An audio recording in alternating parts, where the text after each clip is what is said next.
What's your favorite scary movie? Be like, I'm dying. If some guy came up to me and said, "Hey, big eyes," I'm like, "It's over and done. We're married now." Someone into movies, so I'm like, kiss. But Oh God, what a sea of humanity. Hello, and welcome in. How's everybody doing on this wonderful Sunday that we come together? It's not church, but it's some kind of church. How are you doing? I'm great. How are you? I'm doing great. I'm ready to do this. I'm excited. Alyssa on top. She is. Well, I'm done. I can always switch her if I really wanted to. Anyway, welcome into 52/1994. If for whatever reason you're watching and you're not watching ads right now and are finally here with us, I am your host, Cody. And this is a live movie conversation podcast where we discuss movies from the year 1994. This week I am joined by my co-host, Alyssa. Hey. Welcome. Or Tommy La La Cava. That's hard to say, Tommy La La Cava. And then I've got Cody Eyes on mine. But anyway, if this is your first time joining us, welcome in. We're happy to have you today. If you don't know the premise from that opening section there, what we do is we watch 52 movies from the year 1994. We do this we've done it. This is the second year doing this. We talk about important movies released this year, and they're typically in monthly categories. Doesn't matter if they're good movies, doesn't matter if they're bad movies, but most of the ones we do are somewhere in between. And then I have a guest to talk about the movie and then interview them about things that they like about this movie, and then see if they've seen anything or are doing anything, reading anything, listening to anything that we might be missing on, and share that with us. So, Alyssa, it's time now. It's time. It's time. It is time. Crooklyn. We're talking about Crooklyn this week. And have you ever seen this movie? And have you ever seen a Spike Lee movie before? Nope. First time watching this movie. First time watching a Spike Lee movie. All right. And what's your first impression? It was a lot. Okay. It was chaotic. But it was good. I did like it. I did end up liking it. It took a little bit to get into, and I liked being able to afterwards do some research about the movie and find out more about it being semi-autobiographical and things like that. But I'm not gonna lie, I felt I didn't really know how I felt about this movie until maybe an hour ago. Okay. Yeah, no, sometimes it takes that. And I agree with you about reading up on things. I found a good article that came out this year. It's like an oral history kind of article about it, where it interviews Spike Lee, his sister and brother, about the making of this. It's really good. I think Vulture is the one that did it. So if you want to learn more about Crooklyn or haven't seen Crooklyn and you do watch it at some point, it's a really good article to pull quotes from, and check that out. So do check that out. This is a weird Spike Lee one. If this is your first Spike Lee movie, I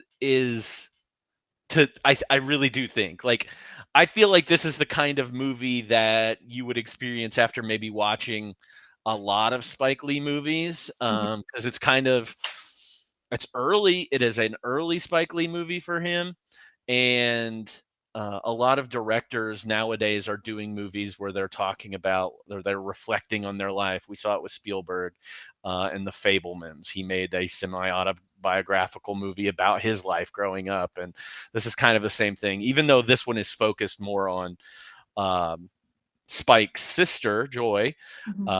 It still has that same feel, and directors tend to do that toward the end of their career, as a reflection of where did I come from and that good stuff. So interesting that we started with this one. I would love for you to watch several of his other movies. Yeah, well, it's something I've said this before. I love an artistic moment in a movie, like when a director does something weird, or like in this movie, like someone takes drugs, and then we as the viewer start to view that like view the world through their eyes, and so things get distorted, and there's like some type of like colorful, or I love when there's like an artistic element to a movie, and this movie did have that, which has made me go, oh, and you were like, oh, this is some like we'll talk about it later, I'm sure, when the screen gets distorted, when the camera's distorted. You're like, this is something that he kind of does. And I'm like, okay, that's me. This did make me, I will say, as much as I like feel kind of conflicted about the movie, it did make me want to watch more Spike Lee movies. Yeah. And I think some people in the chat already said a couple of them that are recommendations. Do the Right Thing. Malcolm X is really good. What was the other one that I was going to say? She's Gotta Have It, I think, is one of his very first ones, and it got developed into a television show on Netflix. So just that, I mean, those are early ones. Mo Better Blues. Yep, there we go. We got somebody that just recommended Mo Better Blues on here. So definitely a good place to, jump in and see what Spike does. Cause I have had Do the Right Thing in my top 5 probably for 10 years now, at least, of just a really impactful movie, and kind of serves a lot of audiences and gets a good message out, is very artistically done, has some great acting moments in it, even if Spike Lee does cast himself and part of the movie and is not always the best in it. But I like that. I love when a director's like, throw me in, coach. Like, and yeah. I don't know. I think it's fun. Mm-hmm. If I was the director of a movie, I'd be like, this is mine. Let me do whatever, do whatever I want to do. And he does so in this movie too. So let's talk about it a little bit more. Again, the name of the movie is Crooklyn. This movie came out May 13th, 1994. It is directed by Spike Lee. It was written mostly by Joy Lee. And I don't know if I'm pronouncing the brother's name right, but Cinque Lee is what I would anticipate what it is. If I'm wrong, I apologize. And then also Spike Lee in here as well. The cast includes a lot of different characters, as do a lot of Spike Lee's films. I'm only going to list off a few of them right now. But we've got Alfre Woodard as Carolyn, Delroy Lindo as Woody, David Patrick Kelly as Tony Eyes. He shows up later in the movie in another role, but a very small, brief role that only you just barely catch it. Zelda Harris as Troy, who is essentially our main character of this film. Isaiah Washington's in here. He's probably most notable for being in Grey's Anatomy, and then also being kicked off of Grey's Anatomy for not being a good dude, or just, saying some not great things. Spike Lee's in this movie.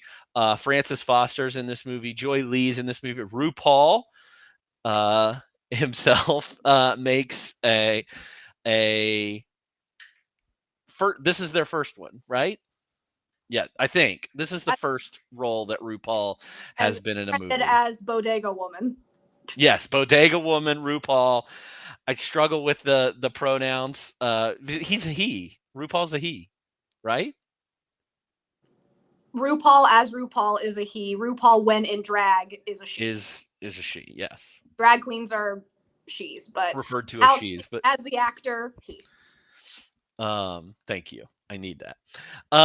Here's a synopsis for the movie that I pulled from Google. Haven't read it yet. So, as her teacher mother, Carolyn, and her jazz musician father, Woody, worry about over monthly bills, grade schooler student Troy Carmichael banters and bonds with her 4 brothers. Against her will, Troy is sent to her aunt's southern home for a summer visit. But when she returns to her bustling Brooklyn neighborhood, she learns that a family member is gravely ill. Already mature, Troy is forced to face some very grown-up facts about life and loss. It's not the best written thing ever. Also, was it ever established that her mother was a teacher? Yeah. It was?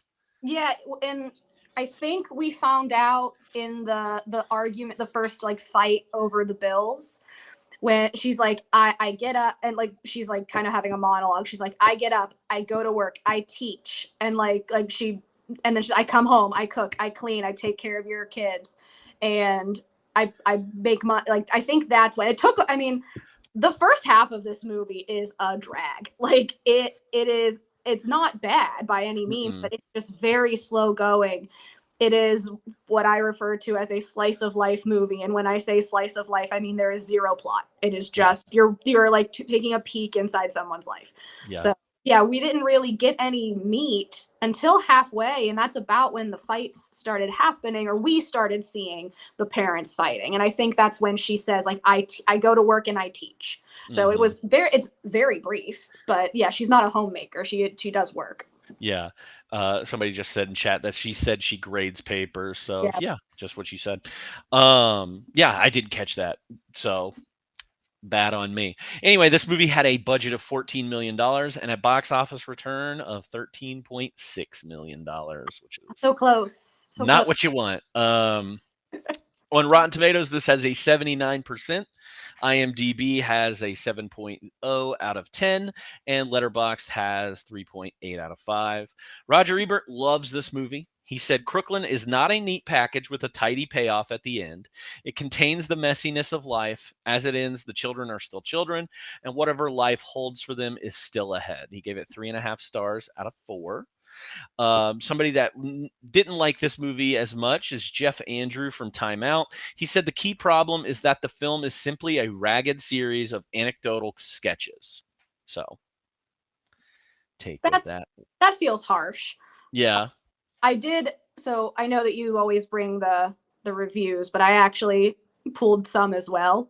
Okay. Not Roger. I love this. But because they were all in like one little paragraph, they were just snippets of like 2 other reviews, and I was like, this is how I feel about the movie. And it's like, messy as the movie is, it succeeds in becoming a touching and generous family portrait.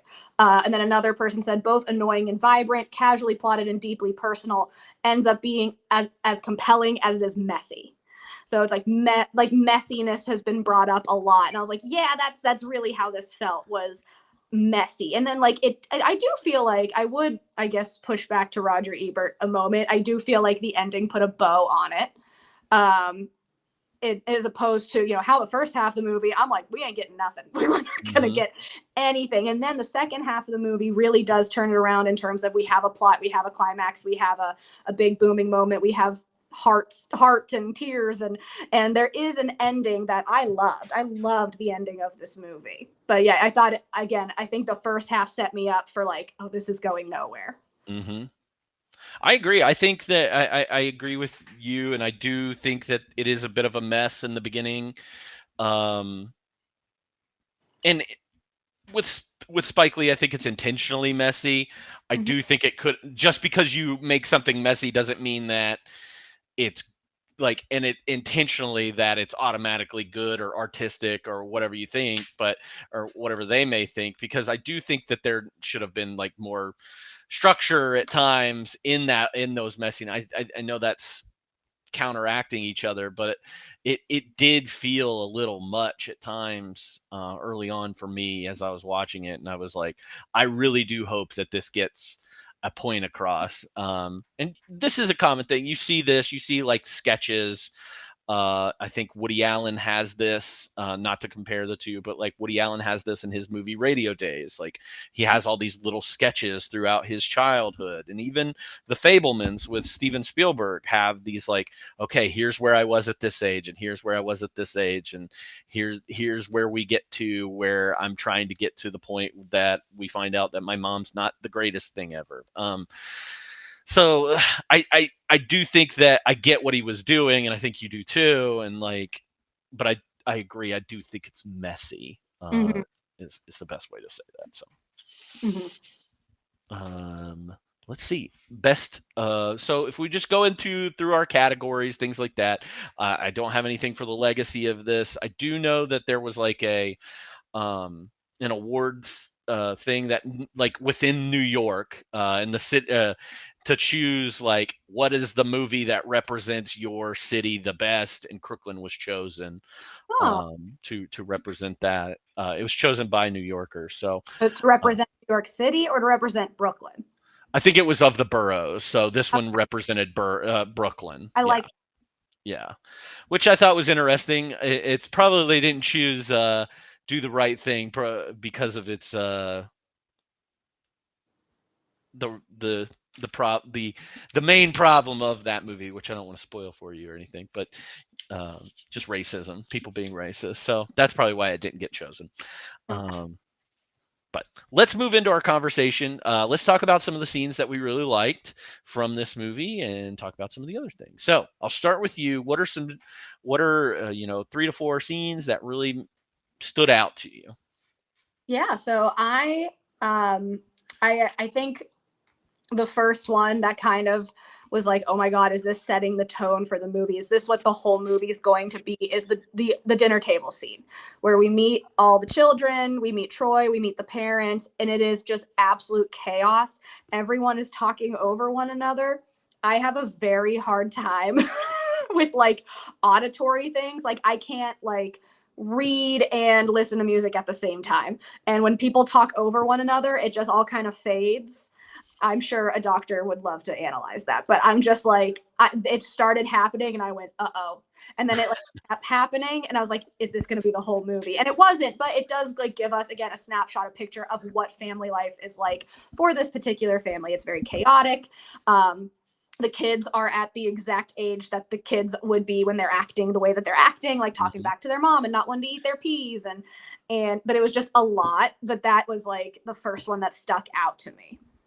Yeah, no, I really like that scene too. I didn't write it down. My first scene came a little bit later, but I like that scene, and I agree with you. Like, I'm not good with sounds and somebody talking to me and all that stuff as well, but it is less like a play in that situation where it's not I wait on this person to say their line. It is more realistic if you have ever sat at a dinner table with a lot of people. Yeah, it's so chaotic and so real in that aspect. So I really liked it, and also I really loved getting to see this brownstone that they are a part of, like I have that a they fun owned. fact about Brownstone later Okay, good deal. because What I a love, I love homes and architecture, but like a Brooklyn brownstone is like, there's nothing in the world like it. And I'm like, and it's huge. And I'm like, I must know how much this was. I think I've got it, or I saw that similar or that fact. Mhm. I wonder how much it cost in 1970, 73, I think is when this took place. That would be interesting to look up Mhm. how much that cost in 1973. But beautiful brownstone, and like every room was so cool in this place, and but you felt like you knew exactly where you were in the house at all times, like whenever they're watching television, or if you're in the children's room or Well, the mom's room. it's kind of a cool, like, it was a house. It is a real house that somebody lives in. It wasn't a set.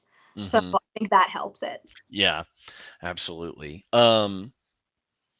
Yeah, one of the things that you get, especially in that early scene, not just the children, which the children I think are, we get a lot of time with the children, specifically Troy, Mhm. but you really do get the vibes from the parents in that scene. You know exactly who Carolyn is. You know exactly who Woody is in their parental roles that they've established, in who they are as people, and we don't get like the full on fight yet, but we do get little bits in here and there of, hey, Mhm. we're raising children together. Let's one saying this thing, the other one saying mind your mother, like all this stuff. Mhm. It's really good. Yeah, mom's the disciplinarian, dad is the dad, fun parent, Hmm. vacation parent. Yeah. It did feel like they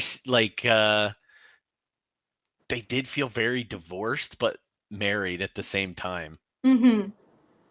It was strange. They had a strange relationship Yeah. throughout As the movie. you, I mean, he does it occasionally, but he'll fold every time where like like you said, mind your mother, or like listen to your mother, but then he'll like backtrack and be like, yeah, just do whatever you want. Like, and it is like a form of disrespect in a way. And she just is like, bro, help me out here. And he's just like, they're fine. Like, they just have two very different personalities and two different ideas on what it means to parent. And even the kids, like, it comes across with the children. Like, I'd rather have I'd rather have a father than a mother any day. And I'm like, if I said that to my mother, my dad would kill me. Like, that is like, and again, that's just a different dynamic. But like, I mean, she was gonna beat the shit out of them.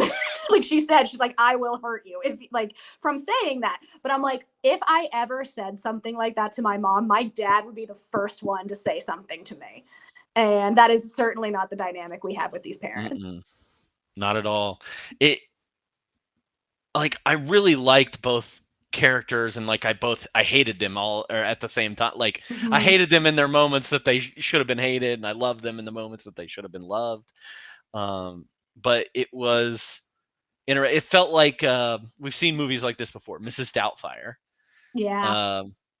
Robin Williams and Sally Field's characters, it's very similar to this, except there's less like violence, I would say. But you put Sally Field up to it, she really hated her husband more than the children, and Alfre Woodard didn't hate the children in this movie. I shouldn't say that, but she's just like, give me some peace and do what I need you to do. Her frustration was louder. Yes. Her frustration was expressed. Sally Fields was just kind of like, like. And the big difference is Sally Field is supporting in that family. She makes a lot of money in that family. Right. And these two are struggling with paying bills because one is like, she's a teacher. She's probably not making that much money. No, is again supporting. Like she is the main earner for the household. Yeah. And it's just a big difference in what Sally Field's doing as opposed to what she's doing. Not a good comparison. These movies are nowhere similar to Mrs. Doubtfire, but the family dynamic is a little bit. What's your next scene? I go all the way to the big fight on the stage. I had one right before that where Vic gets arrested. And Vic is the veteran, the tenant that they have that lives upstairs, played by Isaiah Washington, that everybody on the street thinks is cool. He is cool. He is cool. He is cool. He is cool. But he gets into it with the next door neighbor, Tony Eyes, because of, one, Tony Eyes is an interesting character to throw into this. And from what I read, is a very real person that existed in the Lee's life.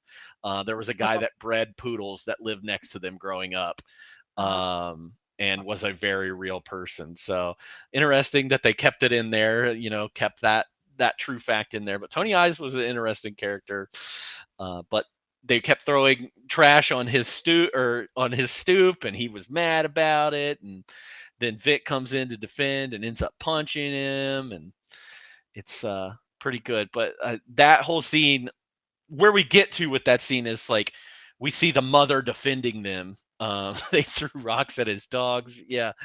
I don't think it's funny at all to throw rocks at the dogs, but they hated that man. There are so many moments in that movie that were just absolutely wild, that being one of them. A lot of weird shit with dogs in this movie. Dogs are something that we will definitely talk about at one point. Why am I laughing? I don't know why I'm laughing. I don't think it's funny to throw rocks at dogs. Because it's so absurd. It's so absurd to think that's funny, or for that to be a pastime. Hey, let's go terrorize the neighbor and throw rocks at his dogs. That'll be a blast. The thing about throwing the rocks at the dogs, it's not just the kids. Like a kid's gonna end up doing that. You and I probably know children or kids that we grew up with that you were like, yeah, that guy definitely throws rocks at dogs.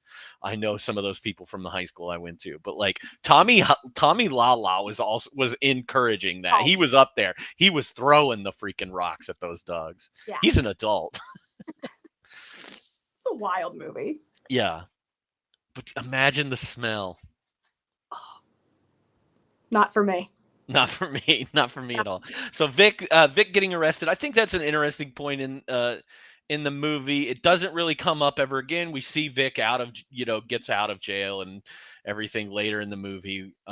So we don't see really any repercussions to that or any blowback from that.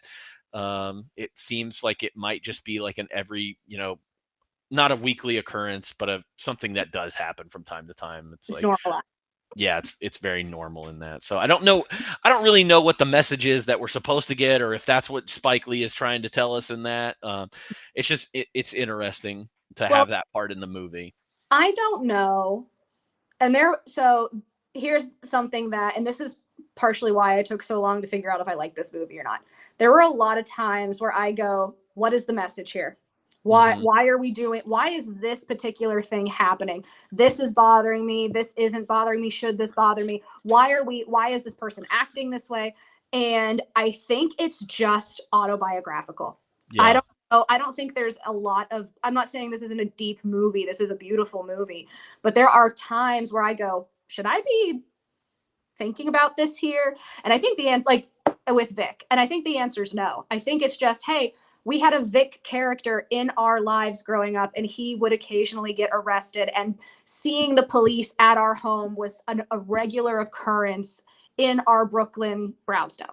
Like, I think it was more, and I don't know. I do not know. I can be very wrong. No, that's what I interpreted it as. It's to come to, and same with like keeping the neighbor, the dog breeding neighbor in there, keeping Tommy Lala in there, like all these weird, different kooky characters. I think they were just people in their lives that they're like, yeah, like, oh yeah, I remember that neighbor, throw him in. Like, it kind of, having the diverse characters shows like the vibrancy and the diversity of Brooklyn. But on the other hand, it's like, yeah, this was life. This is what it is. Yeah, I agree with you. I think that's exactly the point of it. I think my prior knowledge of like Do the Right Thing, I was like, oh, this is going to be some big point in this movie, and it never came up again. Because that is a big part of Do the Right Thing is black man getting arrested. Got it. So let's talk about that. So going on to your next one, I think you have the Carolyn and Woody fight. Yeah, the kids are watching TV. She said no TV on a school night. Again, we see that dynamic where he's like defending her. She's getting frustrated. The oldest boy, I think it was. Clinton, I don't remember what he says, but she's like, I'm gonna kill you. And she like grabs him, and then the dad grabs her, and basically like it was very uncomfortable. It wasn't a fight. It didn't feel like a fight, but like they ended up like falling down the stairs, being dragged down the stairs. All the kids are also piling on. Again, we are recognizing that this is a regular occurrence in this household. But there is a fight between the parents, and Charlotte kicks them out. Yeah.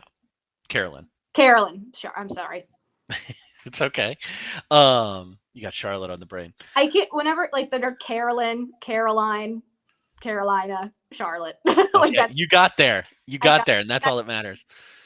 Yeah. No, I agree too. This is 2 weeks in a row, and I think I told you this when we were watching it together, that it was like 2 weeks in a row of weird man on woman fighting, and it also being like not as brutal as it like last week with the paper, it was an actual fist fight, and it was still very weird. And this one was a domestic argument, and it was still very weird. And right. Well, like I was never under the impression that he was ever going to hurt her. Right. His goal was to get her off of their eldest, and in that ended up physically harming her. So it just kind of happened, which again is probably more realistic than say a fight from the paper where people, like two coworkers, are punching each other in the fucking face. Although sometimes I'd like to do that. Present company not excluded. Not excluded. Okay. You know who I'm talking about. But yeah, it was uncomfortable. Yes, it was very uncomfortable, and then and we do get to see that dynamic, and maybe why it is so. It feels like that their dynamic is a divorced couple that is living together, because of, hey, you're getting kicked out, and then the next things we see are him like trying to come back. Yeah. And Try, I picked up, or my impression was that this was not the first time this happened. right. So yeah, it's like, when are you coming back? Like, oh, you're inevitably gonna come back. And even Troy was like, Mom, oh, you should let him take you on a date. Like, that, like, this is a regular occurrence, it sounds like. Yeah. Which the next thing you've got? So I got Troy goes to Aunt Song's house. So I kind of skip over the reason why, it being that they're having financial issues. But Troy has to go to her aunt, uncle, and cousin's house for the summer. I think she's only there for like a month before she is brought back home. I think she was going to be there a lot longer, but of course, following scenes happen. But yeah, the only scene I had before that, and it is very brief, but their electric gets turned off. Yeah. And then you get that again. We get a parent scene where it's not focused on Troy as much, but they are going on vacation. They want to go on vacation, and they decide that that's not going to happen. They need to save money, and the electric getting turned off scene really that one hit me emotionally. I don't know why. I mean, obviously I know why, but like I don't have anything in my life like that. But them getting their electric turned off, and then him also having that conversation with Vic, saying, "Oh, we've got these candles, and it's gonna be fine." And he's like, "No, it's not. Yeah. It's not gonna be fine. I want my electric. Like, yeah, pay Vic your just shit." get out of jail. He just Coming wants home to no electric. Yeah, that's messed up. So, I do think that scene matters, even if it is a very, very brief scene as to where we get to, and again, just not having the funds to, or where are the funds going to establish this. So, yeah, that's a good scene. But yeah, Troy stays with her aunt and uncle. Yeah, and this is where again we see the artistic element where the screen is distorted, and we were like, wait, is that supposed to happen? And it is. And this this aunt and uncle like are obviously wealthier, or more well off in theory than Troy and her family. Gets to spend time with her cousin, who is like a kind of raised as to be like a sweet Southern belle, Christian family who really, really cares about it. And Troy coming in with her braids, her aunt completely takes out her braids and makes her hair natural. And I have thoughts about that, but that is just like kooky, I'll say. Like, she's very prim and proper, like, brush your teeth, wash your hands, and is obsessed with her little Pomeranian. And it's funny. It's almost like the older cousin, Viola, yeah, kind of teaching Troy how to be more mature and grow up a little bit. And then Troy in hand is teaching her how to be a little more rough around the edges, which I kind of like. Yeah, I feel like whenever you put them in that situation, like you have that fish out of water element to it. I felt like Viola was going to make her life hell, because that is typically how those situations go whenever we're watching stories like that. And then I was really happy that it didn't go that way, and that they actually became really good friends. I loved that. I loved their friendship. I was like, this is so cute. This is like, again, because she's like, I've never met these people before. Like, this is the first time interacting, and Viola's clearly older. I don't know by how much, but it's enough where the maturity is different. But they still can have a lot of fun and play together and learn from one another. And I loved that, especially because what we had seen up to this point, yes, Troy has a lot of friends, but like they seem to fight a lot. And and then even she fights with her brothers a lot. She's the only girl in the household. It was just really nice to see like Troy have a moment where she can be truly friends with somebody, where there isn't this like weird dynamic of animosity. Yeah, I agree. And I wonder if there's anything to do with Viola being adopted. That was established at one point that she was taken in by her aunt and uncle, and um, kind of coming from a similar space that Troy is coming from, except, obviously now that she's their child. But Mhm. like, oh, I miss that, or I would love to come to Brooklyn someday and be a part of that, and that sounds great. But being fully into this, hey, okay, we got these dresses on, and we are going to watch this Christian show every day. And how do we feel about Uncle Clem? Is that who we're talking about here? It's fine.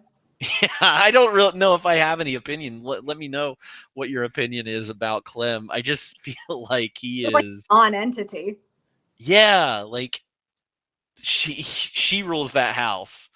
Aunt Song does with an iron fist, but in like the sweetest iron fist. I was like very concerned. I was like, maybe it's just, it did, which I was very happy it didn't fall into tropes, like you said. But I was like, what is Aunt Song gonna do? Like, other than take out her braids. I was like, what is this bitch gonna do? Yeah. I think, and I'd be curious to know what the dynamic is, because I assume that Aunt Song is a sister to Carolyn, right? And then thus a sister to the other aunt, played by Joy, Joy Lee, whose name is Maxine. Mm. I would love a movie about those three, or a story about those three and how they got to be who they are. Because I find that really fast. Like, I find all of their different dynamics really fascinating in that family. So I don't know. This is that Maryland life. Ryan, who has been on here before, he grew up in Maryland. Is this what Maryland's like? Who knows? Who knows? Did he play? Did he sing all these songs? Who? Who? Don't you play with me, man. So yeah, no, this is when the movie got good for me. Yeah. Like, really kind of set sail, and I was invested at this point. And even though it was weirdly shot and it was taken onto like a widescreen effect, but kept in the small window, it stretched everything out. And I know why he did it that way. I don't know if it was effective. It wasn't strange enough. Yeah. Like, because I get it still has to be watchable, but if something's too subtle, it doesn't make as big of an impact. Sometimes subtlety is like really great, but in this sense, we were like, wait, is something wrong with my screen? I think it just pissed me off more than anything.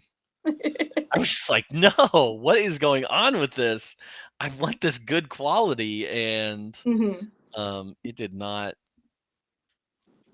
I get what he was doing. I didn't like it. Yeah. But who am I? Not Spike Lee. What's your next scene? Oh, one thing I want to point out during this time is the letter that Troy receives on her birthday. And we get that scene with her receiving the gifts on the birthday, and her mom sending her jade earrings. And this is one thing that I really love that Spike Lee does, and he's done it in several movies. He does even most recently in Da 5 Bloods, where they're reading letters, but the person is on screen reading the letters like to that person. I love that, and I don't care if it's like cliched or anything, and I think Spike does it the best out of anybody. It's really good, and he uses it here, which I love, and it does transfer back to not that widescreen format. It changes back to like that Brooklyn, how it looks and everything, and just lets Troy know what she's missing out on the whole time, and kind of gives her the up-to-date story. I love that part of this movie, and then I love it again at the end. Agreed. It was awesome. Back. Yeah. So I did want to point that out. There are some other things that I want to bring up during this time, but they're also in another category of mine. So I'm sure we'll get to them. My next scene is mom in the hospital. So Troy's got to go home, finds out mom is very sick, sees her in the hospital, and her mom is and like her parents are still very much like, you know, talking with her, like being good to her, being sweet to her. And Troy seems kind of stoic, like doesn't really phase her too much, or she's not letting it phase her too much.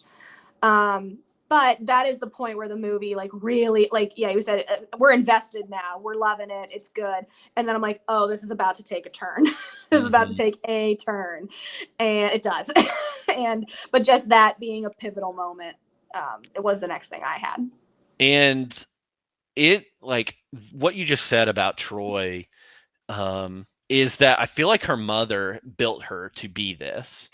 And for good or for worse, you know, it's, you know, and we see her Troy break later in the film, but I think her mom set her up for this, and it was like, hey, you've got to be this, you've got to be this, you've got to, you know, you're the only girl, you've got all these boys around you, you've got to be, you know, this hard character, even though you're like an 8-year-old girl, but this is what is expected kind of you. And I think, while I don't think she's a mate, like child actors are, you know, hard to do. I think Spike did a really good job with Troy. Like she's great. I loved that little girl. She was awesome.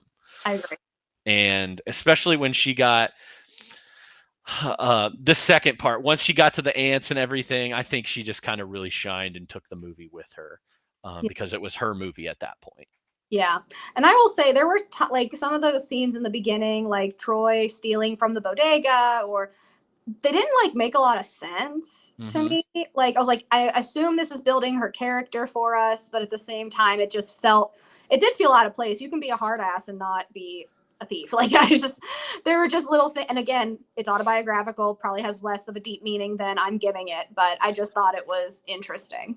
Yeah, if those kind of scenes play to like the sketch part of it, like, okay, these were just things that happened in my life. It's like a Christmas story. Like, okay, this is what happened. This is a funny thing that happened, and the bodega was a part of my growing up, and I did this one time. Or getting beat up by Pumpkin. I think that's her name. You let a little pumpkin beat you? That was great. That's actually in some of my quotes. But yeah, I think my next, obviously the hospital scene is, and it confused me. I at one point was like, oh, she's just walking out of the hospital, and you were like, no, she's not walking out of the hospital. And I don't know why I didn't catch it or get it at that time, because she was like, let's get the car ready, and I was like, this is weird to me. She's like not hallucinating, but she's clearly exhausted. Yeah, and not well. No. Yeah, I wasn't. I knew what was gonna happen, but at that time I was like, what is going on? So it was a little confusing, and it is so sudden because right before that is when we get the letter monologue, and everything is bright and vibrant, and mom is doing the monologue with her like big booming voice and saying, I love you, Troy, and like all this stuff. And then immediately, like a 2-minute difference, she's in that hospital bed. And obviously that first version of her was in Troy's brain. It's not real, but like we have no idea. Troy shows up and we're at the hospital. Like it is a shift. And like the next scene, like right after the hospital, is us finding out that she passed away. Yeah. And like the kids, her singing that song that she learned from Aunt Song's house, and like holding hands with her brother as they are just walking up these million steps somewhere.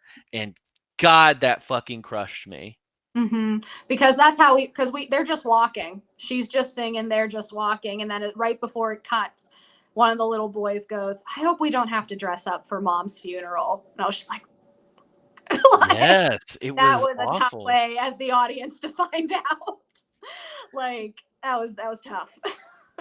And that leads into my next scene, which is the funeral scene, which there are some like confusing parts of this funeral scene to me that I don't know are real or just her dreaming. Like where she goes and beats Snuffy's head in. I was like, is that a real situation? Like, did that happen?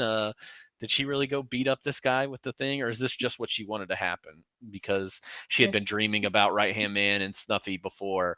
But that funeral scene and like the lead up to the funeral scene where Aunt Maxine comes in and gives her the dress and says, "Hey, you got to do this." But like the main takeaway, there are two takeaways I want to have for it is the scene with her and her dad when her dad says, "Hey, I hate funerals too. But we're gonna power through this and we're gonna go.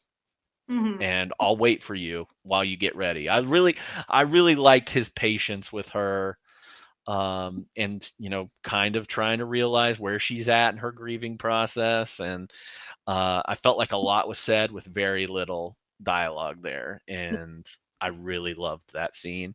And then the next thing was her on the couch at the funeral and Clinton coming over and holding her hand.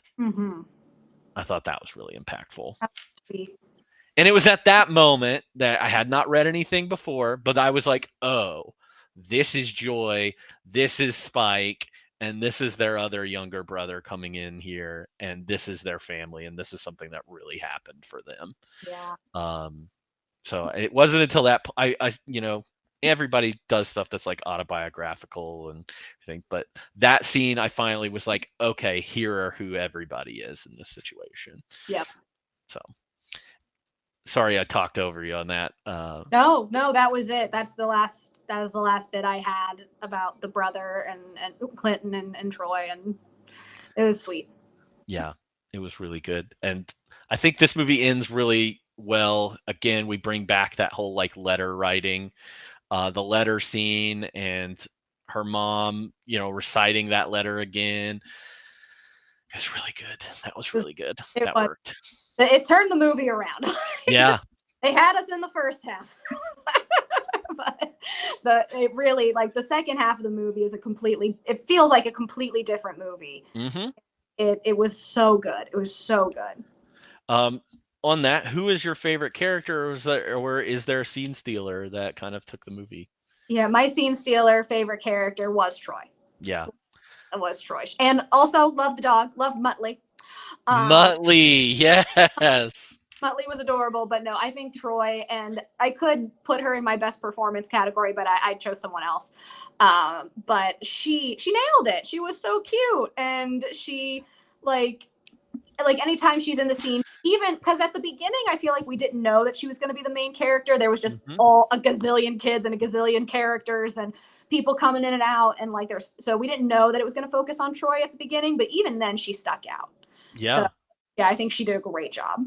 I agree with you. Troy's my favorite character as well. And again, with the best performance, I think we'll probably have some similar answers on that too. But yeah, Troy was fun to follow. And even when she was in those, she had some really interesting scenes and interactions with people that I really loved. And I'll cover a couple of them whenever we do favorite quotes. But no, Troy she's a rock star. I wish she would have, she didn't do much after this either. I think she was in like 6 movies total. And I know she was a part of Sesame Street. She was on the Sesame Street kid cast. Yeah. So that's where they pulled her from. A couple of these kids came from the Sesame Street cast. So very interesting. Yeah. She was great. Okay. Favorite quotes that you pulled from this movie. You wouldn't think this is a really quotable movie. It wasn't. I had a hard time with quotes, especially because when I was like, let me go look up some quotes to refresh my memory, and then half of them had, not even half, like 75% included a slur. Oh, yeah. Any slur. Every slur was in this movie. So I was like, not gonna quote that one. I do have the quote when Troy is forced to apologize to the little possum boy, and she said, "Sorry, I called your mother a hoe." And I was like, that is the funniest thing I've ever heard a child say. Yes. And she's like, "Yeah, sorry, I called your mother a hoe." And I was like, amazing. Your mom's a hoe. Your mom's a hoe. And yeah, all my quotes are Troy quotes. Do you want to go back and forth? Do you want to give? Yeah, go for it. My main one that I got is from Carolyn is, "Your daddy may not mind, but your mama do." and that's very like That's their relationship. that's their relationship. So that one's the one that stuck out that was appropriate for me to say. I would say. Carolyn had a bunch of like great lines, none of which I will repeat, but they were I was like, I would, if she was my mom, I would act right. I'd just be like, yes, ma'am. What's your next one? Troy again, when her aunt gives her the dress for her mother's funeral, and her aunt says, you know, your mom would be so proud of you. And Troy, who has not spoken this entire time, just sits up, looks at her aunt, she goes, listen, my mother hates polyester. Just straight. That was my LOL. Like, if laugh, cry, scare, throw, that was my LOL moment. That was the only time I laughed out loud in the movie. She's like, my mother hates polyester. I was like, you tell her. Read her to filth. Like it's she got her. She's like, your mother would be so proud of you if you wore this. My mother hated polyester. I was like, back off. What I've got from Carolyn is somebody called her crazy. She said, no, child, I am not crazy, but you are going to be crazy once I beat your brains out of your head. Your brains out of your head. I feel like that was Clinton. I feel like Clinton, as the oldest, was the one who got into it with her the most and said the most heinous shit to her. Yes. Yeah.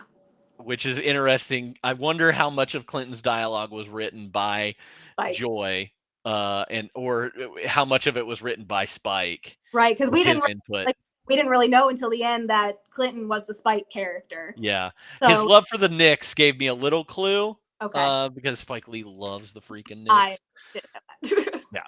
He's insane for him. So, yeah. What's your next? I've only got one more, and it's the ending where Troy breaks and she's talking to her dad. And she says, Mommy was in a lot of pain, wasn't she? And Dad says, yes, she was. And she goes, then it's good that she died. Then she didn't have to suffer. And Woody says, that's a nice way of putting it, baby. Just like doesn't, you know, because that's a shocking thing for a child to say, to have that kind of insight, to be like, I'm just glad she's not in pain anymore, even though she's literally a 10-year-old and just watched her mother pass. Like, and he's like, that's a nice way of putting it. And I was just like, I was so sad. And it's almost within that line that you see the maturation of Troy. Like, she needed to have that break, and and then the next like scenes that we see after that are her taking on that role. She's cooking, she's cleaning, she's brushing her brother's hair. She's telling him off, like, you can go play, but you got to do this before, you got to be back. Taking on her mother's role. So it's just like, once she had that you could see that she was like, I got to do this now. I am my mom now. I need to grow up for my brother. So I had a couple more. We had already kind of talked about the peanut bit there, and I just love when Carolyn was like, how big was she? And Troy responds with 6'2", 200 pounds.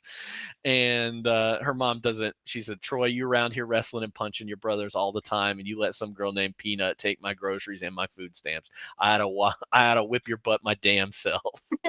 Which I like that interaction. Aunt Song. This interaction of, oh, Carolyn, I just love yours and Troy's hair. Will you look at all those tiny braids and things? What do y'all call that? And Carolyn responds with braids. Clinton has a good one. Shut up, you evil flat-chested wench, which I really loved. And I think her response is like, I'm going to tell Mom. And he goes, go ahead, because you are an evil flat-chested wench. Like, he just doubles down. Yeah. And I think that's it. That's my last one. You covered some of the other ones that I had written down. So, you already kind of covered this. Your biggest laugh, cry, scare, or thrill. I think one of the biggest laughs besides what you had for me was when they're trying to force, I forget his name, but when they're trying to force the youngest to eat his black-eyed peas, and then he just throws up on the table from eating. That wasn't the youngest. It wasn't the youngest? Oh, it was the kid with the cast. Oh, okay, yeah. Yeah, I think it was like smack in the middle, but yeah, no, I was just like, oh God. They're tormenting him. They're all eating cake in front of him, and he just will not eat his peas. And he's up on the table. Ugh. We already covered the other cry ones that I had, which Yeah. were Woody takes Troy into the bathroom. That is a heart-wrenching. And he even says, he goes, everyone was wondering when you were going to break. Even Clinton cried. Like, and you're just like, oh, God. All right. Let's get to it, because I know we both got the same one here. What is the most WTF or ridiculous moment in this I movie? actually have a couple. Okay. Like the reasons why I would knock stars off of this movie. But I think the biggest one to discuss is the dog dying in the couch. Queenie. Queenie, I think that's her name, Queenie. the Pomeranian. Somehow, I don't think Troy did it. I don't either. I do not feel like that was established that she was a murderer. Somehow, Queenie got shoved into that couch, into that pull-out couch, and just popped out. The pop-out was wild. And then all four of the girls are just, no one's upset. They're just staring at it. I love the aunt in this scene, though, because there's the two twin girls that are there for some reason. Joy, Jay, or whatever their names are. Whatever your name, Judy and Jody, that's their name. Yeah. Judy, Jody, whatever your names are, get out of the way. And then the Queenie just goes flying. The close-up shot of her not moving balls. I mean, it was wild. It's very shocking, but her popping out was the funniest thing. Again, this is like, did this happen? It has to. It's insane. Specific to not have happened. Yeah, and no one reacted other than, of course, Aunt Song just having a melt. Everyone's just like. And then Aunt Song is just like, I cannot compete. I can't have this child in my life anymore. I can't barely hold on to any of this. Marilyn's not like that. You don't have just dogs popping out of couches dead over there. That was wild. Mm-hmm. That's the only thing I had listed for my ridiculous moments. So I hated the glue sniffers. Oh, yeah. I hated them. It was a weird addition for them to be in it, and then for them to come back later, like in her dreams. And that was so. And I was debating, like, do I want to talk about this on this podcast? But I understand that I watch these movies as a movie newbie from a 2024 lens. So I'm a movie ruiner for that reason. And I understand this. There were several scenes, and again, this is autobiographical. I know Joy is the one who wrote this about her experience, her life. I am not here to disagree with her life experience. There were several scenes in the movie where I was like, they are putting Troy in a precarious position as a child actor. And maybe it's because I'm on TikTok chronically and I see like people trying to hide their children and talking about predators on the internet, and you know, the exposure that children have on the internet is like quite scary. But like between in Troy's dream forcing her to do drugs, Troy wanting to mature faster and is like playing with her non-existent breasts, and Troy peeing in, like pulling down her pants and peeing in the boys' room because she's sleepwalking. Mm-hmm. All of those scenes made me deathly uncomfortable. And I was like, if they're like, this is to me like nothing I would ever publish, because I like, that is again, it's a movie, it's a child actor. It's part of it. There are other movies that do way worse things to children. But to me, I was watching this and I was like, I fucking hate this, because from that perspective, I'm like, you got to protect that kid. And you're putting her in these very strange positions on screen that are evergreen, are never going to go away, that a predator would maybe watch and enjoy. And that to me really hampered this movie so much. Mm-hmm. And again, it is Joy's experience, her lived experience. These are things that happen in real life. But like to have weird dreams and to want to grow up as a child. And it really just captures like the child experience of that time. Yeah. But as the viewer, I was like, I think it, and that like her like having an accident in her brother's room within the first 5 minutes of the movie really put a bad taste in my mouth for the whole movie. And it wasn't until, like I said, the end when I was like, all right, I'm bought in. Like, I did like the movie, but there were several spots where I was like, we can't do this anymore. Yeah, and So- in that, like, the slice of life stuff that we were talking about in the first half of the movie, some of that stuff comes back. We see the glue sniffers; they come back, and they're established as like a nightmare for Troy. Yeah. But like the sleep peeing thing never comes back again. What now? There's no reason for that. Right, right. Like, why did we do that other than to establish that her brothers find her annoying and that And like the only thing that I can think of is that you can tell when Troy's ability to sleep or her soundness of sleep is equivalent to what's going on in her life. So she sleeps really easy when things are going well. She's really anxious and she can't sleep well when things are going wrong in her life. So like that is the only like duality of what I can pull from this. But like we said, it is slice of life, but at the same time, it just and again, I know I'm a very sensitive Sally. I know I'm viewing this from a 2024 perspective. I know that is not how this is meant to be viewed. But to me, I felt uncomfortable. yeah. And I get that, and I don't think you're wrong in thinking those things. I do think the intention is that, hey, this is our neighborhood. If this were like a, gated community or a subdivision or whatever it is, we all have those characters in our mind. Like, we know the people that you don't talk to, or the ones that you think are freaks because they've got whatever they do in the neighborhood. Just to establish those characters, and he does that. I mean, again, if you watch more Spike Lee movies, you'll see that he has this huge cast of characters. He does it again. It's the same part of Brooklyn, Bed-Stuy, where this takes place, and he has that cast of characters. He's got a person that's a homeless man that calls himself the mayor, and the crabby old lady that gets onto the kids for their hip hop and all that stuff. Like, all these characters are established. And I think that's what he's just pulling from that.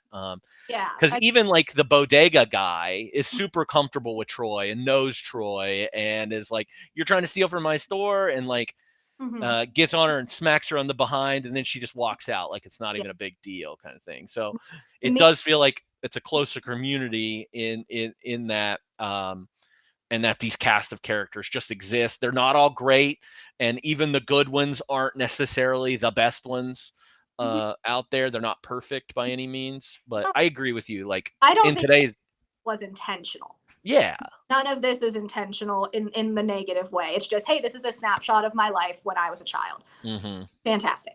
I just, again, I'm watching it 30 years later and being like, because we talk about recasting for 2024, we talk about how would you change this movie? How would it be rewritten? And like, we watch old movies and we're like I think about you watching like old horror movies and you're like, that would never fly in a, like, that's something that's like something from the 70s is so grotesque. We would never put that in a movie ever again.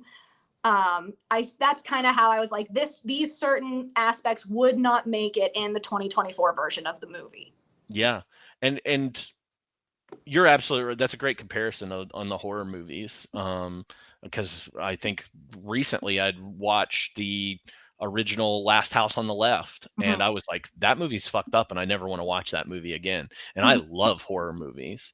And I know they've remade it since, but just what'd you say? They tamed it down. Yeah, they tamed it down, and like, I don't even know. Like, I can't get in the mind of that filmmaker and say, why did we do this? And it was probably Wes Craven or somebody like that. But I just can't get him in the mindset and be like, okay, this was an okay thing to do.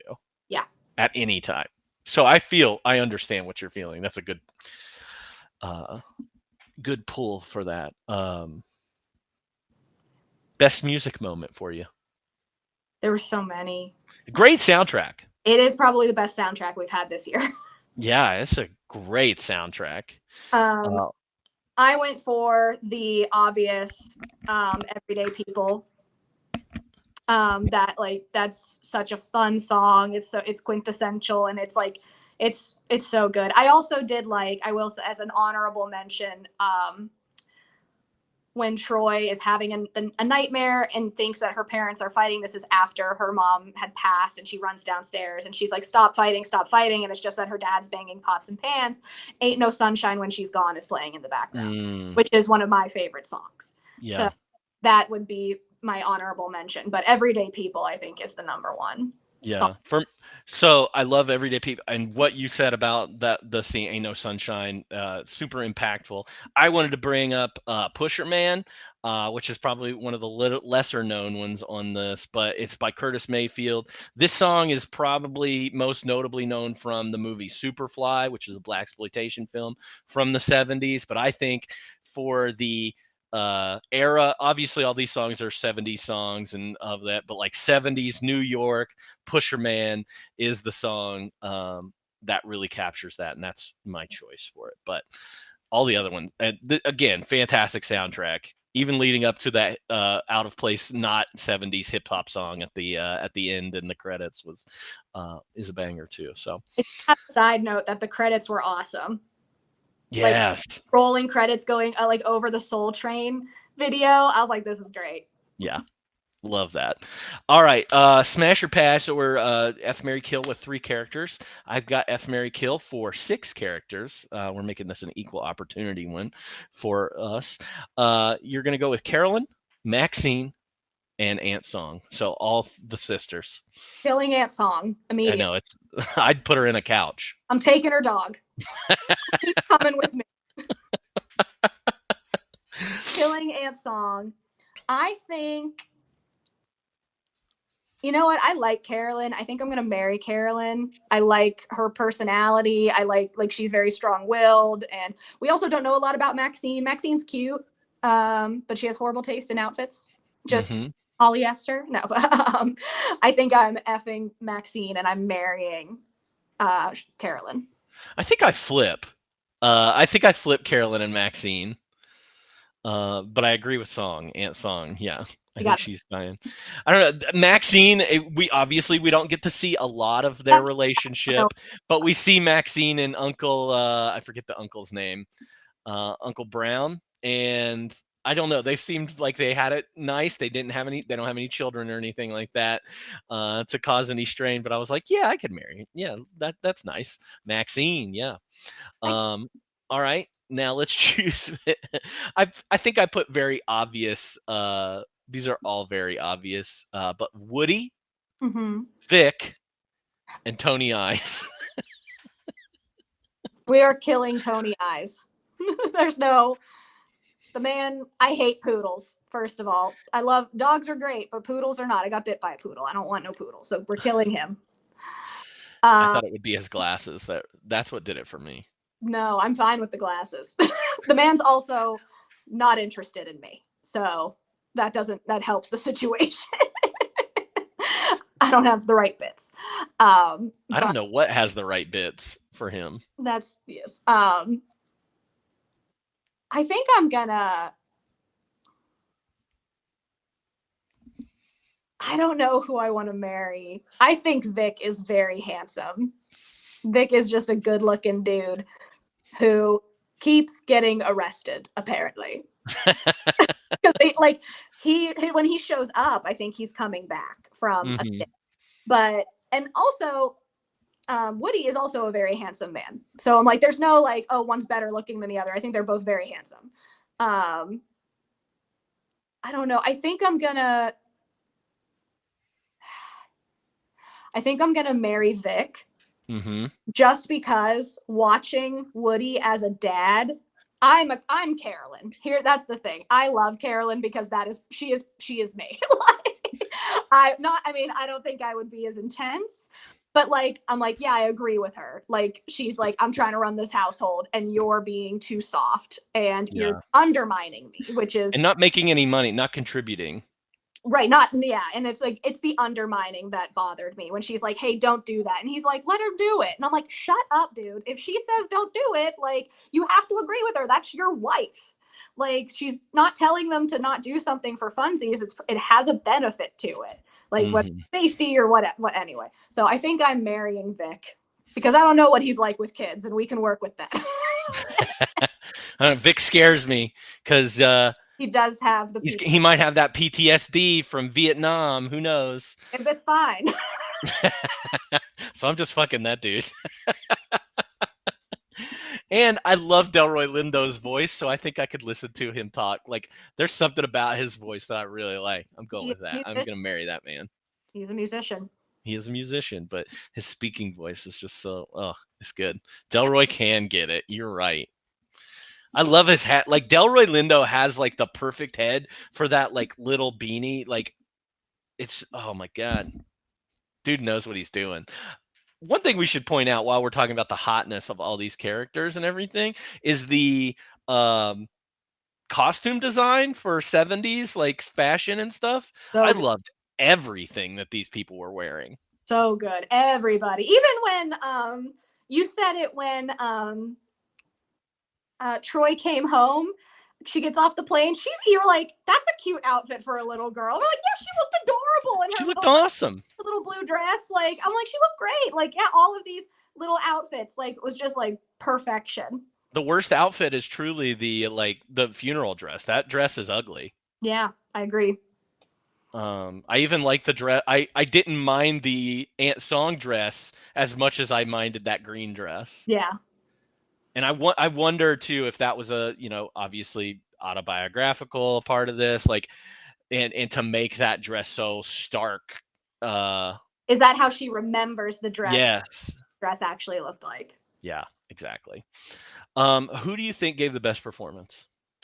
I think Carolyn. Carolyn was knockout. Like, obviously Troy did a great job too, but I've seen, because I was like, where have I seen Alfre Woodard. Alfre Woodard. I'm like, where have I seen her before? I've seen her in Take the Lead. That's where and I was like, again, very niche when she is like aside, but I'm like, I like her whenever I do see her, but I love seeing her in this role. I thought she did an incredible job. It was very like, again, she was stern, but she was loving and fair. And I think she just knocked it out of the park. She is one of those, actors that pops up. You've seen in everything. Like, she was in one of my favorite movies from '93, Heart and Souls, that we didn't get to watch last year. I love her in that, and that's where I kind of fell in love with her. But she should have like she's a great actress. Yeah. And I don't know where she missed out on those really big roles that would have propelled her. I know that she was in a movie within the last like 5-6 years called Clemency, where she was getting some attention for her acting, but she's wonderful. I love her. She's in I know we talked about it, the series of Unfortunate Events. She has a character in that that she's wonderful in as well. So she pops up in TV shows and movies all the time. She's wonderful, great character actor. She's fantastic. Have you ever seen Steel Magnolias? Mm-mm. So they remade Steel Magnolias with an all-black cast, and she plays probably the best character in that. And I would really like to see that redone. So she's great. No, love Alfre Woodard. I do want to give, my second one is Delroy Lindo, who plays Woody. I think he's fantastic as well. And anytime he pops up in something, I'm like, oh, this is gonna be a good movie. So. Mm-hmm.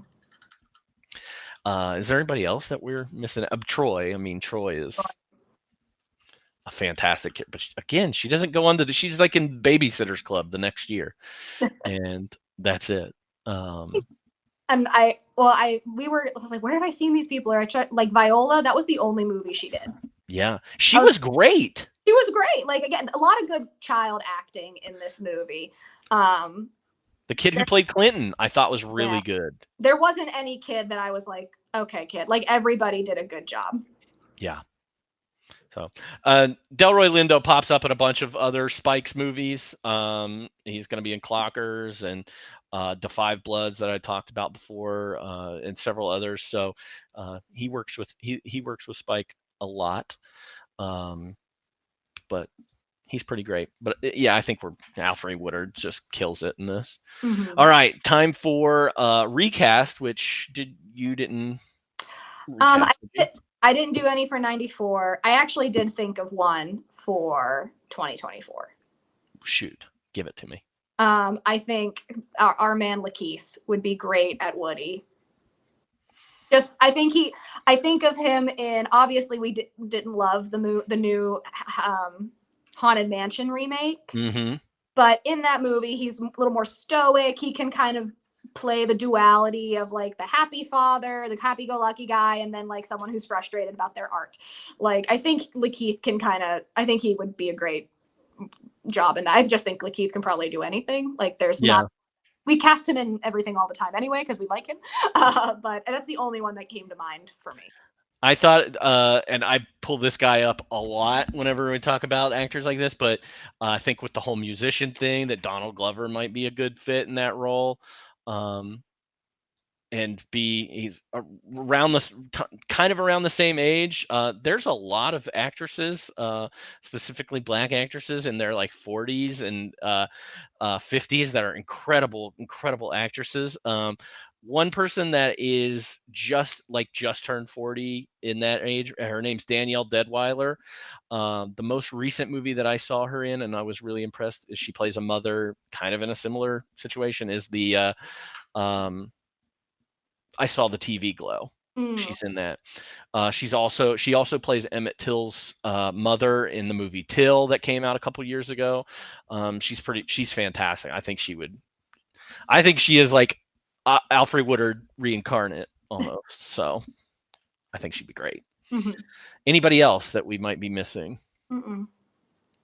All right. Fun facts. I know there's not a ton of them for this, but I'll let you cook for a second. Just a couple. I'll start with the brownstone because we brought that up. So in 2022, so we have 2022 numbers, not 94 numbers, but in 2022, the Brooklyn brownstone was sold for $4.5 million.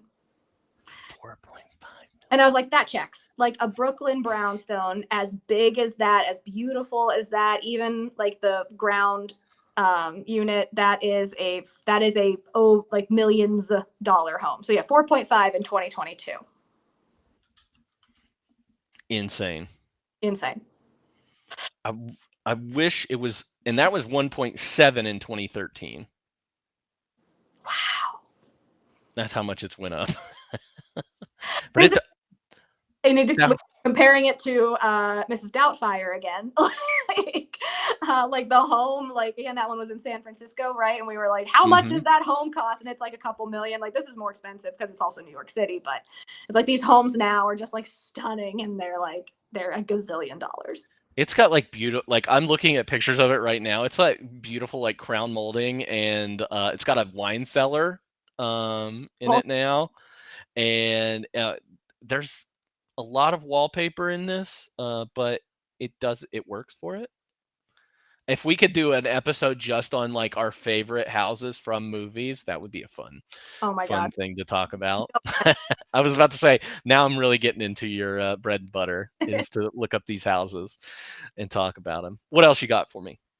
So in the opening scene, there's a bunch, like all these kids are outside playing games, and apparently none of the kids on set knew how to play any of the games in the opening scene. So Spike Lee himself had to teach them and instruct them on what to do and how to play. That's fun.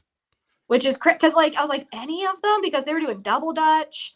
They like, but yeah, most of those like he's like, yeah, none of these kids knew how to play these games. So, there were a couple games that I don't know what the heck they were doing. It looked like weird variations of marbles a couple times that I was like, what is this? Right. But I thought it was funny that he himself was like, oh no, I'm teaching these children how to play these games. I love that opening scene too. We It was didn't great. talk about it very much, but kind of just showing you all the different areas of that neighborhood, and specifically through like a child's view of that. Um, Hmm. I like that too.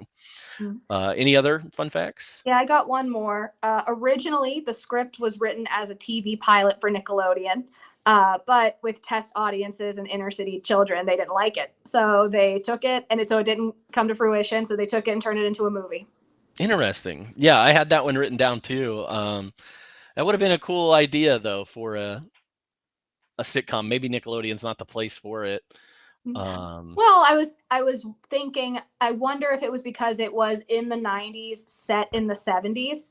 hmm Like if I think about like the Cosby Show, like, but that's a different, it's a different type of family, but like some like the family type shows that were on Nickelodeon, I was like, yeah, that would make sense. But I think maybe just because if it was set in the 90s, maybe it would be different. But because it was a set in the set again, it's like that 70s show, but for kids, like not really. Yeah, and I agree with all that. And we didn't. I don't think.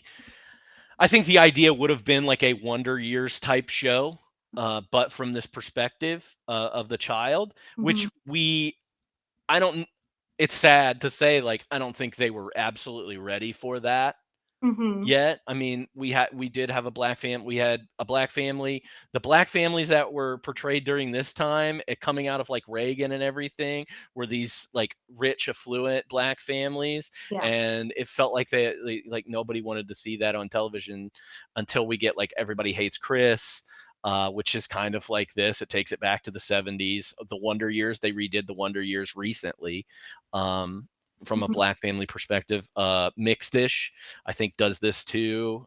Growing up with, Well, you got to think of your audience too. Like, yes, like none of those shows are exclusively children's television shows. Like, like, the Wonder Years. Like, adults watch the Wonder Years, and so do yeah, um, like Blackish, Brownish, all of those. Like, those are more so geared towards adults. Um, those shows can be watched by both. I don't know if this was specifically for Nickelodeon. I wonder if it was because like in the fun fact, specifically kids did not like the show. yeah. So maybe it was more geared towards children, and that just was too small of an audience, and like, yeah, it wasn't as I don't know. I don't know. No, it's a fact. It would be interesting to see if that was the only place that they shopped it to Nickelodeon, or if that was the only piece of people that would see them. Like, why not pitch this to ABC, NBC, or CBS, one of those three, and see what comes from it? Especially coming from Spike Lee, who's been recognized, but maybe recognized in a way that they didn't want him to be recognized. So I don't know. It'd be interesting to think about that. I love the trivia that just got put in the chat, though. Dungeons and Dragons was largely based on that baseball game that the kids were playing, which looked a lot of fun to me. I don't know why. Because you love baseball and games. I would love baseball Dungeons and Dragons. So if anybody wants to start that up, game, please, that would be amazing for me. Any other fun facts that Nope, those are mine. The only other one we had previously talked about was the disorienting view when the family's in the country was created by shooting in widescreen without anamorphically adjusting the image. So that's why it went weird. I did think something was wrong with our copy as well, and come to find out it wasn't. It was just, so that she's not in a familiar place, and we're not supposed to feel like we're in a familiar place. So let's see here. That was my only one. I'm gonna go ahead and give it to our movie pairing one. So, like a fine wine and dish, if you could pair this movie with another movie for a double feature, what would you choose? So I had a very hard time with this. I did pick two. One is Do the Right Thing, a movie I have never seen, but it is the one that you recommended to me specifically. You were like, I think you would really like this. You need to watch this movie. It's on my list of movies to watch. So another Spike Lee film set in Brooklyn. That is hmm that's all I know about it. And then what we've talked about in this last hour and a half. But that's all. So that was one. And the other one I picked, and hear me out, is Dazed and Confused. Okay. Because it is that's a kind of a slice of life movie, no real hmm plot, based in the 70s. and a lot of characters. A lot of characters. Yeah, So absolutely right. those are my, again, a different snapshot of 70s America, but nonetheless, probably something happening simultaneously as what's happening in Brooklyn. So Yeah. No, I love that. And to jump off of your Dazed and Confused one, I'm going to pick Boyhood, which is by the same director, Richard Linklater, and is a told through the POV of a child growing up, and you actually get to see this child grow up and live with his shitty dad who comes around every once in a while. He's not necessarily he's not a great dad, but he's not the worst dad ever. But his mom is the big main character in that film and basically raising this child on her own. And it does give you those slice of lives and not a ton of plot going through it forward. It's like, oh, he's a 10-year-old. Okay, now he's a 13-year-old. Now he's a 16-year-old. Now he's going away to college. And I think that movie comped with this movie is pretty similar. Another movie that is weird, especially when talking about this, comparing it to a Spike movie, and I have it going on in the background, is To Kill a Mockingbird. Hear me out. Sounds weird because a lot of people focus on the Tom Robinson, the trial part of To Kill a Mockingbird. But the thing that I love about To Kill a Mockingbird, is one of my favorite books. I love the movie so much, is the emphasis it has on Scout, who's basically the main character of this. A lot of people love Atticus and all that stuff, and he's a great dad and all that. But I think the slice of life stuff that you get within the book and the movie with Scout and how it is like a sketch thing really was reminiscent in this, or it made me think of Scout the whole time we were watching this movie. Troy and Scout are very similar in my eyes, with some of the stuff they get into. It's an interesting pairing too, with it being there. And then I picked Belfast, which is another kind of slice of life movie, but taking place during like political turmoil in Ireland. So you love your Irish movies. I love an Irish movie. I really do. A couple people in the, let's see, Ryan recommended Soul Food. Comes out a few years later, has a lot of similarities. I think we've brought that up on this pod before when we were talking about Eat, Drink, Man, Woman. And then Brighton Beach Memoirs is like this, except a Jewish family in the Depression. Okay. That's cool. I have not seen Brighton Beach. I would recommend, I brought it up earlier, but The Fablemans is another one, especially coming from a filmmaker's perspective and growing up with interesting parental issues as well. And Brighton Beach Memoirs, that's a Neil Simon play, if I'm not mistaken too. So, and that'd be interesting. That'd be a good one. Anything else that we're missing, chat? Anybody? Okay. If you could give this movie a rewatchability rating out of 5, what would you give it? I gave it a 1. Yeah. I have no desire to watch it. You don't want to see that dog fly out of that couch again? Not particularly, no. I would watch that YouTube clip over and over again. I don't want to see its like lifeless body, but to see it fly through the air, I'm in. I say the first half is just so slow. Yeah. And then the second half is so sad. And I'm like, yeah, I have no desire. Yeah, I gave it a 2. Yeah, it might as well be a 1 at that point. Is this movie this is almost a like binary one. Are you gonna rewatch it or are you not gonna rewatch it? I don't even know if I would recommend it. Like, yeah. I don't, because if someone was like, I'd like to watch a slice of life movie, no one's ever asking that. But like, I can't think of a scenario where someone and I are talking and I go, oh, that reminds me of a scene in this movie. Because it's funny, I actually did recommend Eat, Drink, Man, Woman to someone within the last month. I was like, oh, you like cooking Asian food? You should watch this movie. But like, I cannot think of a singular conversation where I would be like, oh, you should watch Crooklyn. Like, I cannot think of a situation where I would do that.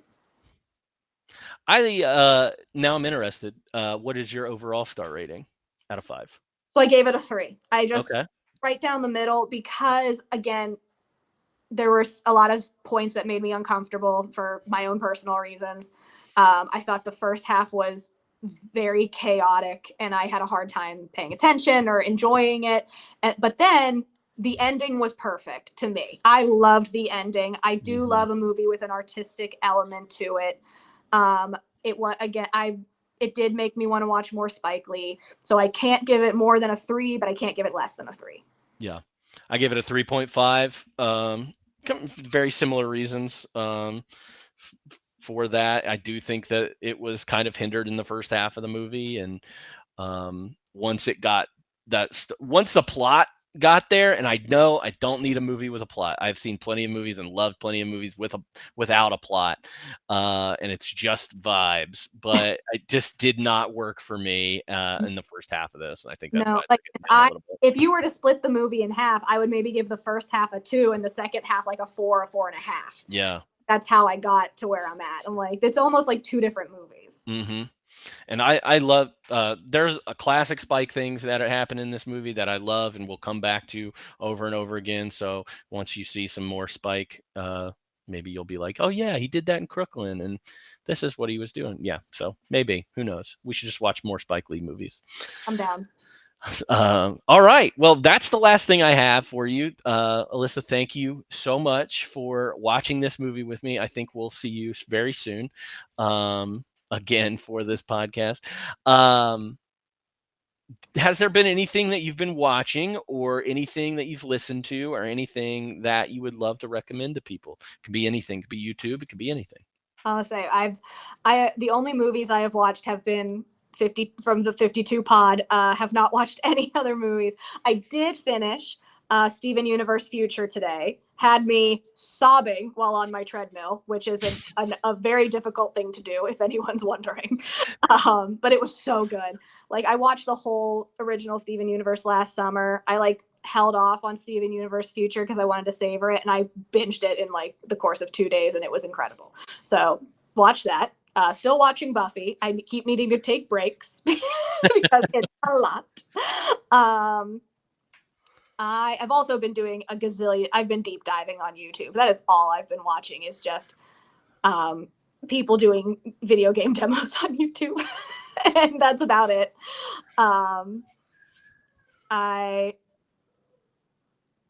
That's it. I really haven't done a lot of podcast listening or music listening. I've finally finished a book, but I don't necessarily recommend it to anyone who's on your podcast. If anyone has a lady friend in their life who is interested in reading romance, anything by Emily Henry. The book is not, there's no book titled anything. She's just an author. I just read one of her books. She has 5 books out. I read every single one she puts out. It's very good, but I don't necessarily recommend the most recent one or any of them to any of your current. It's like a rom-coms with a little bit of smut peppered in, right? Yes. It is just a Hallmark movie, but with smut. We love that. Love that here. I'm very simple. Very simple. That's okay. You like what you like. That's what I say. There's some weird thing. That's not a weird thing. That's a very common, popular thing. So if people are into those books, highly recommend those. Anything else? Nope. What about you? I have just been, after our Hudsucker Proxy talk, I have been binging Coen Brothers movies. I've watched about 10 of them now, and I think I've got 10 more to go. So I needed to back off a lot, but I'm loving that a lot. I've actually read a couple books recently, right? I think maybe I've mentioned them. Yeah, I read a book called Shit Actually. That was the most recent one, which is an essay book about these movies from this particular humor columnist, where she just talks about movies that she's seen and if they're actually good or bad or not at all. The title comes from her hating the movie Love Actually and picking out all of its huge flaws in that movie. It's actually really, really good. I'm not going to talk about the movie that was mentioned in chat because the last recommendation I can give you about the Coen Brothers is going to be about Oh Brother, Where Art Thou, The Big Lebowski, and Fargo, and Barton Fink. I think I've watched all of those since we've last talked, and I recommend all of them. They're great. I liked Barton Fink. It's been a long time since I watched it, but I did really like it. That was the one out of all these that I had not seen, and what a bizarre ending of a movie, and I Do it. freaking loved it. I think like after watching some of these movies, I think John Turturro is a great actor. I think John Goodman is a great actor. Like everybody's so good, but like those two guys after watching some of these movies are incredible. And you never really think about John Turturro or John Goodman as being a lot of people think of John Turturro from like Mr. Deeds movies where he's the sneaky guy, or John Goodman is the dad from Roseanne, or but he's so wonderful. So wonderful. Gonna trying to get think watch The Emperor's New Groove at some point. there you go. The John Emperor's New Goodman. Groove. John Goodman. We love him. We love a good man. Trying to think, is there anything else I've been watching? I've been watching Cougar Town. You've been watching Cougar Town. And Supernatural. Those are my shows that I've been watching and trying to keep up with when I'm taking lunch or just need to throw something on. Those are the shows I'm going back on. So we got it. All right. Now, for all of the people that keep up with this podcast, or people that are under that are keeping up with the things and trying to watch along and everything, we've had a couple changes to the list. We were going to do we were going to continue with this famous directors month, and we were going to have Peter Jackson's movie Heavenly Creatures to watch. It is not possible to stream that movie anywhere right now because of rights. Who owns that movie, and it is owned by Harvey Weinstein, and there's a few movies that are out there that nobody has access to. You can boo him. Yeah, boo, he sucks. So we're actually going to pick another movie and kind of switch to our comedy genre, which is going to be our next theme. And we're going to be watching a movie that I mistakenly, I love this. Well, I shouldn't say I love this movie. I don't want to spoil it, but I wish I would have put it on originally on this list and maybe kick something else off. So it's kind of convenient. But we're going to be talking next week, probably Saturday. Yeah, Saturday, because Cody's going on vacation next Sunday. We're going to talk about Muriel's Wedding. It's an Australian film. It stars Toni Collette. And probably one of the first things that Toni Collette ever did that got popularity, especially over here. It is currently streaming on Netflix, so hopefully we'll get a lot more people to watch that. We'll be doing that, Saturday, if we can get that taken care of. Also, this coming Wednesday, it snuck up on me. We are going to be talking about our extra credit movies, the They Tried movies. So if you want to get on that and talk about those, join the Discord. We can get a link in there. But we're going to be talking about the movies Nell, The War, Bad Girls, and With Honors. Those are the four that we're going to be talking about this Wednesday. Nell, The War, Bad Girls, and With Honors. They're all not great movies, so look forward to talking with everybody about those. Don't feel pressured to watch any of those movies, but if you do, we'd love to have you on, love to talk about those with you. So that's it for 52/1994. Again, thank you, Alyssa. You're awesome. And I think we'll see you very soon. So thank you.